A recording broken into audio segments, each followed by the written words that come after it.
Episode asi horakpada David amadi Andy chauraba u ama yanduna lerami. Mathangi sinda ulibasi atai kanasu nate adubu David ki nupi ni. David ki nupi asi ma ka high school tamlingaidagi nungsinnajarakpani aduga khongang asidasu khwaidagi henna masak matau phajaba nupi amakhakni. David ki nupi Heather masanasu mahak phajai haibasi khangjai. Adubu David ki nupi asi arang yamna pamjai mahakna yamna tangba yamna phajaba pot lairaklabasu David na ngamnaba honaduna pot adubu leibi. Nongmasu Heather na market tagi sana gilik phajaba ama David ta hairamdana leiraki. Adubu David na sana gilik adu ngamnanaba tawduna paisa pini haiduna haiki. Mathangi sinda Heather makogi khulda pangthokpa chauraba fundraising event ama yaunabagidamakta fajaraba firol setuna lerami. Tanza aduda David laktuna Heather da hairami madudi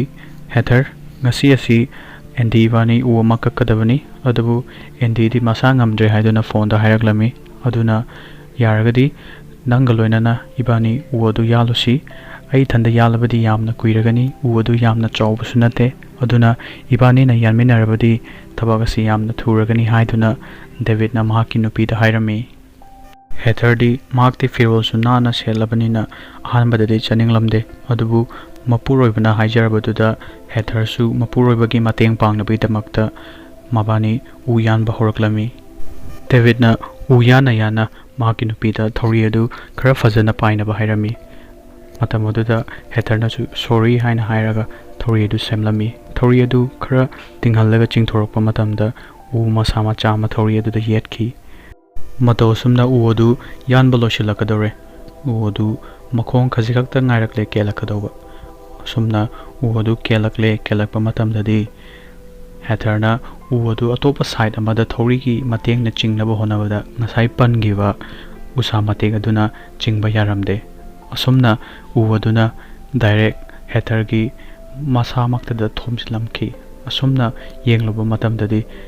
Heather ki makhut namama u aduna nanduna leramki. Matam aduda Heather ki I mayam ama kapthoraki. Asumna David adusu topam khanglamde matam aduda mahakna yengthorakpada mahaki singjang adu nakanda lerami. Asumna mahakna mahaki nupi ki thawai kannabagidamakta Heather ki khut adu kakpa taki.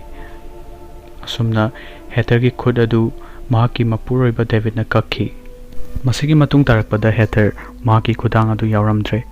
Asumna Heather mahaki punsida yamna chawna hongba malaki. Matam amada makogi khulladuda fajabada singthanarambi adubu haujikti mahak makhut nama yaudre soinaibi haibadu oire haina khanbada mahak yamna nungaijaramde amadi ningamdaba kayama faujarami. Asumna mahak matam ayamba mahaki mayumda leirami amadi mapan yamna thoklamde.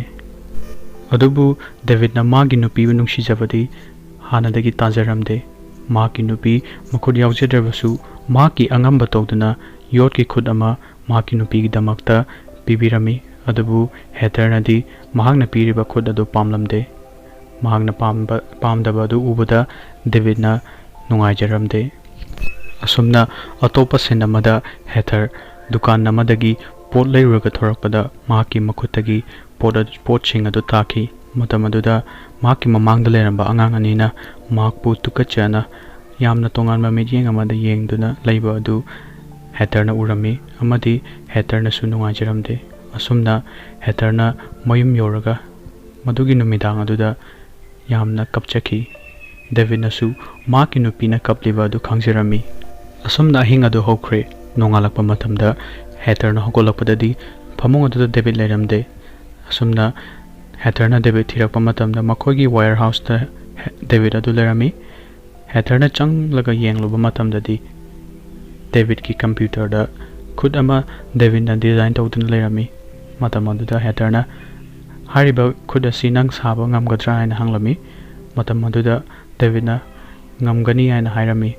Asumna Heather na David ta request tawjaduna hariba khut adu sanadagi oiba oina sabiyu haiduna David ta request tawjaki. Ahanbada David mahaki nupina sanadagi oiba sabiyu haibaduda ngamgadra ngamgadoba mande haiduna hairami. ꯑꯗꯨꯕꯨ ꯃꯍꯥꯛꯀꯤ ꯅꯨꯄꯤꯅ ꯌꯥꯝꯅ ꯀꯟꯅ ꯍꯥꯏꯖꯕꯗꯒꯤ ꯗꯦꯕꯤꯠꯅ ꯁꯅꯥꯗꯒꯤ ꯑꯣꯏꯕ ꯑꯣꯏꯅ ꯁꯥꯔꯒꯦ ꯍꯥꯏꯗꯨꯅ ꯂꯦꯞꯈꯤ꯫ ꯑꯁꯨꯝꯅ ꯗꯦꯕꯤꯠꯅ ꯃꯍꯥꯛꯀꯤ ꯇ꯭ꯔꯦꯛꯇꯔ ꯑꯃ ꯂꯩꯖꯕ ꯑꯗꯨ ꯌꯣꯟꯊꯣꯛꯈ꯭ꯔꯦ ꯑꯃꯗꯤ ꯕꯦꯡꯛꯗꯒꯤ ꯂꯣꯟ ꯑꯃꯁꯨ ꯑꯃꯨꯛ ꯂꯧꯔꯝꯃꯤ꯫ ꯑꯁꯨꯝꯅ ꯗꯦꯕꯤꯠꯅ ꯃꯍꯥꯛꯀꯤ ꯅꯨꯄꯤꯅ ꯄꯥꯝꯖꯕ ꯁꯅꯥꯗꯒꯤ ꯑꯣꯏꯕ ꯈꯨꯠ ꯑꯗꯨ ꯁꯥꯅꯕ ꯊꯧꯔꯥꯡ ꯇꯧꯔꯝꯃꯤ꯫ ꯑꯁꯨꯝꯅ ꯗꯦꯕꯤꯠꯅ ꯁꯅꯥ ꯃꯌꯥꯝ ꯑꯃ ꯂꯧꯗꯨꯅ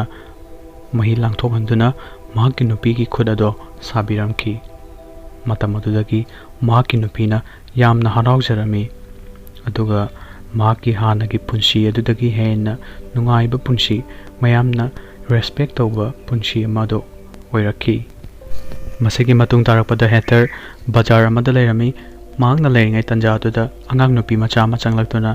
ꯃꯍꯥꯛꯀꯤ ꯈꯨꯠ ꯑꯗꯨ ꯁꯅꯥꯒꯤ ꯈꯨꯠꯂ ꯍꯥꯏꯗꯨꯅ ꯍꯪꯖꯔꯝꯃꯤ꯫ ꯃꯇꯝ ꯑꯗꯨꯗ ꯍꯦꯊꯔꯅ ꯃꯥꯅꯤ, ꯃꯁꯤ ꯁꯅꯥꯒꯤ ꯈꯨꯠꯅꯤ ꯍꯥꯏꯅ ꯍꯥꯏꯔꯝꯃꯤ꯫ ꯑꯉꯥꯡ ꯑꯗꯨꯅ ꯅꯪ ꯄ꯭ꯔꯤꯟꯁꯦꯁꯂꯥ, ꯅꯪꯒꯤ ꯁꯅꯥꯒꯤ ꯈꯨꯠ ꯑꯁꯤ ꯀꯅꯥꯅ ꯄꯤꯔꯤꯕꯅꯣ ꯍꯥꯏꯗꯨꯅ ꯍꯥꯏꯔꯝꯃꯤ꯫ ꯃꯇꯝ ꯑꯗꯨꯗ ꯍꯦꯊꯔꯅ ꯃꯁꯤ ꯑꯩꯒꯤ ꯄ꯭ꯔꯤꯟꯁꯅ ꯄꯤꯕꯅꯤ ꯍꯥꯏꯗꯨꯅ ꯈꯨꯝꯖꯔꯝꯃꯤ꯫ ꯑꯁꯨꯝꯅ ꯍꯦꯊꯔ ꯑꯃꯗꯤ ꯗꯦꯕꯤꯠ ꯌꯥꯝꯅ ꯅꯨꯡꯉꯥꯏꯕ ꯄꯨꯟꯁꯤ ꯑꯃꯗ ꯂꯩꯔꯝꯃꯤ꯫ ꯍꯦꯊꯔꯁꯨ ꯃꯍꯥꯛꯀꯤ ꯁꯅꯥꯒꯤ ꯈꯨꯠ ꯑꯗꯨꯅ ꯃꯍꯥꯛꯀꯤ ꯃꯒꯨꯟ ꯍꯦꯟꯅ ꯍꯥꯞꯂꯛꯈꯤ ꯑꯃꯗꯤ ꯃꯍꯥꯛꯀꯤ ꯁꯛꯇꯥꯛꯐꯝ ꯃꯍꯥꯛꯀꯤ ꯁꯅꯥꯒꯤ ꯈꯨꯠ ꯑꯗꯨꯅ ꯑꯣꯏꯔꯛꯈꯤ꯫ ꯑꯁꯨꯝꯅ ꯃꯍꯥꯛꯀꯤ ꯐꯖꯕ ꯑꯗꯨꯁꯨ ꯁꯅꯥꯒꯤ ꯈꯨꯠ ꯑꯗꯨꯅ ꯍꯦꯟꯒꯠꯍꯟꯈꯤ꯫ ꯑꯁꯨꯝꯅ ꯃꯇꯝ ꯈꯔ ꯍꯧꯈ꯭ꯔꯦ꯫ ꯅꯣꯡꯃ ꯍꯦꯊꯔ ꯃꯁꯥ ꯉꯝꯗ꯭ꯔꯦ ꯍꯥꯏꯗꯨꯅ ꯗꯣꯛꯇꯔꯗ ꯌꯦꯡꯂꯝꯃꯤ꯫ ꯗꯣꯛꯇꯔꯗ ꯌꯦꯡꯂꯨꯕ ꯃꯇꯝꯗꯗꯤ ꯗꯣꯛꯇꯔꯅ ꯃꯍꯥꯛꯀꯤ ꯂꯩꯅꯥ ꯑꯁꯤ ꯄꯜꯃꯣꯅꯔꯤ ꯒꯣꯜ ꯗꯤꯖꯤꯁꯅꯤ ꯍꯥꯏꯔꯛꯈꯤ꯫ ꯃꯔꯝ ꯑꯁꯤꯅ ꯃꯍꯥꯛꯀꯤ ꯁꯅꯥꯒꯤ ꯈꯨꯠ ꯑꯗꯨ ꯂꯧꯊꯣꯛꯇꯕ ꯌꯥꯔꯣꯏ ꯍꯥꯏꯗꯨꯅ ꯍꯥꯏꯔꯝꯃꯤ꯫ ꯃꯔꯝꯗꯤ ꯃꯍꯥꯛꯀꯤ ꯁꯅꯥꯒꯤ ꯈꯨꯠ ꯑꯗꯨꯅ ꯃꯍꯥꯛꯀꯤ ꯁ꯭ꯀꯤꯟ ꯑꯗꯨ ꯐꯥꯎꯗꯨꯅ ꯃꯍꯥꯛꯀꯤ ꯕꯣꯗꯤꯗꯨꯅ ꯁꯅꯥꯁꯤꯡ ꯑꯗꯨ ꯆꯨꯞꯁꯤꯜꯂꯕꯗꯤ ꯃꯍꯥꯛꯀꯤ ꯂꯩꯅꯥ ꯑꯁꯤ ꯍꯦꯟꯖꯤꯜꯂꯒꯅꯤ꯫ ꯃꯔꯝ ꯑꯁꯤꯅ ꯃꯍꯥꯛꯀꯤ ꯁꯅꯥꯒꯤ ꯈꯨꯠ ꯑꯁꯤ ꯇꯉꯥꯏ ꯐꯗꯅ ꯂꯧꯊꯣꯛꯇꯕ ꯌꯥꯔꯣꯏ, ꯅꯠꯇ꯭ꯔꯒꯗꯤ ꯃꯍꯥꯛꯀꯤ ꯂꯩꯅꯥ ꯑꯁꯤ ꯍꯦꯟꯖꯤꯜꯂꯒꯅꯤ ꯍꯥꯏꯗꯨꯅ ꯍꯥꯏꯔꯝꯃꯤ꯫ ꯃꯇꯝ ꯑꯗꯨꯗ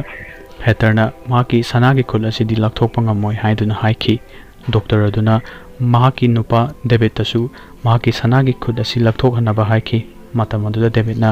ꯃꯍꯥꯛꯀꯤ ꯑꯄꯥꯝꯕ ꯇꯧꯁꯅꯨ ꯍꯥꯏꯗꯨꯅ ꯗꯣꯛꯇꯔ ꯑꯗꯨꯗ ꯍꯥꯏꯈꯤ꯫ ꯗꯣꯛꯇꯔ ꯑꯗꯨ ꯆꯠꯈ꯭ꯔꯦ꯫ ꯑꯁꯨꯝꯅ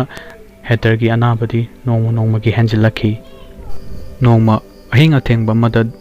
ꯍꯦꯊꯔ ꯐꯨꯛ ꯂꯥꯎꯅ ꯍꯧꯒꯠꯂꯛꯈꯤ꯫ ꯗꯦꯕꯤꯠꯅ ꯀꯩꯗꯧꯔꯕꯅꯣ ꯍꯥꯏꯅ ꯌꯦꯡꯂꯨꯕ ꯃꯇꯝꯗ ꯍꯦꯊꯔ ꯑꯀꯤꯕ ꯃꯃꯪ ꯑꯃ ꯎꯏ ꯍꯥꯏꯗꯨꯅ ꯍꯥꯏꯔꯝꯃꯤ꯫ ꯃꯇꯝ ꯑꯗꯨꯗꯒꯤ ꯍꯦꯊꯔꯅ ꯃꯍꯥꯛꯀꯤ ꯃꯄꯨꯔꯣꯏꯕꯗ ꯄ꯭ꯔꯣꯃꯤꯁ ꯑꯃꯗꯪ ꯇꯧ ꯍꯥꯏꯗꯨꯅ ꯍꯥꯏꯖꯔꯝꯃꯤ꯫ ꯗꯦꯕꯤꯠꯅ ꯀꯔꯤꯅꯣ ꯅꯪꯒꯤ ꯑꯄꯥꯝꯕꯗꯣ ꯍꯥꯏꯌꯨ ꯍꯥꯏꯅ ꯍꯥꯏꯔꯝꯃꯤ꯫ ꯃꯇꯝ ꯑꯗꯨꯗ ꯍꯦꯊꯔꯅ ꯑꯩꯅ ꯁꯤꯔꯕ ꯃꯇꯝꯗ ꯑꯩꯒꯤ ꯁꯅꯥꯒꯤ ꯈꯨꯠ ꯑꯁꯤꯁꯨ ꯂꯣꯏꯅꯅ ꯑꯩꯕꯨ ꯐꯨꯝꯕꯤꯌꯨ ꯍꯥꯏꯗꯨꯅ ꯗꯦꯕꯤꯠꯀꯤ ꯃꯐꯝꯗ ꯍꯥꯏꯖꯔꯝꯃꯤ꯫ ꯗꯦꯕꯤꯠꯅꯁꯨ ꯃꯥꯒꯤ ꯑꯄꯥꯝꯕꯗꯨ ꯇꯧꯒꯅꯤ ꯍꯥꯏꯗꯨꯅ ꯄ꯭ꯔꯣꯃꯤꯁ ꯇꯧꯔꯝꯃꯤ꯫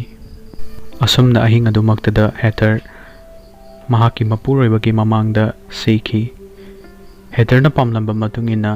ꯑꯃꯗꯤ ꯗꯦꯕꯤꯠꯅꯁꯨ ꯄ꯭ꯔꯣꯃꯤꯁ ꯇꯧꯈꯤꯕ ꯃꯇꯨꯡ ꯏꯟꯅ ꯍꯦꯊꯔꯒꯤ ꯁꯅꯥꯒꯤ ꯈꯨꯠ ꯑꯗꯨ ꯃꯍꯥꯛꯅ ꯁꯤꯔꯕ ꯃꯇꯝꯗ ꯃꯍꯥꯛꯀ ꯂꯣꯏꯅꯅ ꯐꯨꯝꯕꯤꯈꯤ꯫ ꯑꯁꯨꯝꯅ ꯃꯇꯝ ꯈꯔ ꯍꯧꯈ꯭ꯔꯦ꯫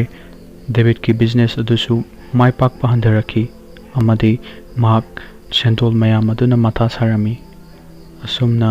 ꯃꯍꯥꯛ ꯌꯨ ꯊꯛꯄ ꯍꯧꯒꯠꯂꯛꯈꯤ꯫ ꯃꯍꯥꯛꯅ ꯅꯣꯡꯃ ꯃꯍꯥꯛꯀꯤ ꯌꯨꯝꯗ ꯂꯩꯔꯤꯉꯩꯗ ꯐꯠꯇ꯭ꯔꯕ ꯋꯥꯈꯜ ꯑꯃ ꯂꯥꯛꯈꯤ, ꯃꯗꯨꯗꯤ ꯃꯍꯥꯛꯀꯤ ꯅꯨꯄꯤꯒꯤ ꯁꯅꯥꯒꯤ ꯈꯨꯠ ꯑꯗꯨ ꯑꯃꯨꯛ ꯍꯟꯅ ꯂꯧꯊꯣꯛꯅꯕ ꯃꯍꯥꯛꯀꯤ ꯋꯥꯈꯜꯗ ꯂꯥꯛꯈꯤ꯫ ꯑꯁꯨꯝꯅ ꯃꯍꯥꯛ ꯁꯅꯥꯒꯤ ꯈꯨꯠ ꯑꯗꯨ ꯂꯧꯊꯣꯛꯎꯔꯒꯦ ꯍꯥꯏꯗꯨꯅ ꯊꯦꯡꯂꯕ ꯑꯍꯤꯡ ꯑꯃꯗ ꯃꯍꯥꯛꯀꯤ ꯒꯥꯔꯤ ꯑꯗꯨ ꯄꯨꯊꯣꯛꯇꯨꯅ ꯆꯠꯈꯤ꯫ ꯗꯦꯕꯤꯠꯅ ꯃꯍꯥꯛꯀꯤ ꯅꯨꯄꯤꯒꯤ ꯃꯪ ꯑꯗꯨ ꯇꯧꯊꯣꯛꯇꯨꯅ ꯃꯍꯥꯛꯀꯤ ꯁꯅꯥꯒꯤ ꯈꯨꯠ ꯑꯗꯨ ꯂꯧꯊꯣꯛꯅꯕ ꯇꯧꯈꯤ꯫ ꯗꯦꯕꯤꯠꯅ ꯂꯩꯕꯥꯛ ꯇꯧꯊꯣꯛꯄ ꯂꯣꯏꯔꯕ ꯃꯇꯝꯗ ꯎꯀꯨ ꯑꯗꯨ ꯊꯦꯡꯅꯈꯤ꯫ ꯎꯀꯨ ꯑꯗꯨ ꯁꯤꯡꯖꯪ ꯑꯃ ꯇꯧꯗꯨꯅ ꯐꯛꯀꯥꯏꯈꯤ꯫ ꯗꯦꯕꯤꯠꯅ ꯃꯍꯥꯛꯀꯤ ꯅꯨꯄꯤꯒꯤ ꯑꯁꯤꯕ ꯍꯛꯆꯥꯡ ꯑꯗꯨ ꯎꯕ ꯃꯇꯝꯗ ꯑꯀꯤꯕ ꯈꯔꯗꯤ ꯐꯥꯎꯈꯤ, ꯑꯗꯨꯕꯨ ꯃꯍꯥꯛꯀꯤ ꯁꯅꯥꯒꯤ ꯈꯨꯠ ꯑꯗꯨ ꯂꯧꯊꯣꯛꯇꯕ ꯌꯥꯗꯦ ꯍꯥꯏꯗꯨꯅ ꯂꯧꯊꯣꯛꯅꯕ ꯀꯟꯅ ꯍꯣꯠꯅꯔꯤꯉꯩ ꯃꯇꯝꯗ ꯑꯁꯤꯕ ꯍꯛꯆꯥꯡ ꯑꯗꯨ ꯃꯃꯤꯠ ꯈꯪꯄꯥꯡ ꯄꯥꯡꯂꯛꯈꯤ꯫ ꯇꯟꯖꯥꯗꯨꯗ ꯗꯦꯕꯤꯠ ꯈꯪꯈꯤ, ꯑꯗꯨꯕꯨ ꯃꯍꯥꯛꯅ ꯀꯩꯁꯨ ꯈꯟꯊꯕ ꯇꯧꯗꯅ ꯁꯅꯥꯒꯤ ꯈꯨꯠ ꯑꯗꯨ ꯂꯧꯗꯕ ꯌꯥꯗꯦ ꯍꯥꯏꯗꯨꯅ ꯃꯍꯥꯛꯅ ꯄꯨꯔꯛꯄ ꯁꯤꯡꯖꯪ ꯑꯗꯨꯅ ꯑꯁꯤꯕ ꯍꯛꯆꯥꯡ ꯑꯗꯨꯗ ꯌꯥꯟꯊꯗꯨꯅ ꯃꯍꯥꯛꯀꯤ ꯁꯅꯥꯒꯤ ꯈꯨꯠ ꯑꯗꯨ ꯑꯃꯨꯛ ꯂꯧꯊꯣꯛꯈꯤ꯫ ꯃꯍꯥꯛꯀꯤ ꯁꯅꯥꯒꯤ ꯈꯨꯠ ꯑꯗꯨ ꯂꯧꯊꯣꯛꯂꯒ ꯃꯍꯥꯛꯀꯤ ꯅꯨꯄꯤ ꯑꯁꯤꯕꯗꯨꯒꯤ ꯃꯃꯥꯏꯗ ꯌꯦꯡꯂꯛꯄ ꯃꯇꯝꯗ ꯃꯃꯤꯠ ꯈꯪꯄꯥꯡ ꯄꯥꯡꯗꯨꯅ ꯂꯩꯔꯝꯃꯤ꯫ ꯇꯟꯖꯥꯗꯨꯗ ꯗꯦꯕꯤꯠ ꯈꯪꯄ꯭ꯔꯦꯛ ꯈꯪꯗꯨꯅ ꯑꯁꯤꯕ ꯍꯛꯆꯥꯡ ꯑꯗꯨ ꯑꯃꯨꯛ ꯍꯟꯅ ꯐꯨꯝꯖꯤꯜꯂꯝꯗꯕꯤꯗ ꯃꯌꯨꯝ ꯌꯧꯅꯕ ꯒꯥꯔꯤꯗꯨ ꯊꯧꯗꯨꯅ ꯂꯥꯛꯈꯤ꯫ ꯗꯦꯕꯤꯠ ꯁꯅꯥꯒꯤ ꯈꯨꯠ ꯑꯗꯨ ꯄꯥꯏꯗꯨꯅ ꯂꯥꯛꯈꯤ, ꯑꯗꯨꯕꯨ ꯃꯍꯥꯛꯀꯤ ꯃꯅꯤꯡꯗ ꯀꯅꯥꯒꯨꯝꯕ ꯑꯃ ꯏꯟꯅꯔꯛꯄꯒꯤ ꯃꯑꯣꯡꯗ ꯇꯧꯈꯤ꯫ amadi nungshitchu yamna kanna sitki mahakna mayumda changlaktuna sanagi khut ado table mathakta thamki adubu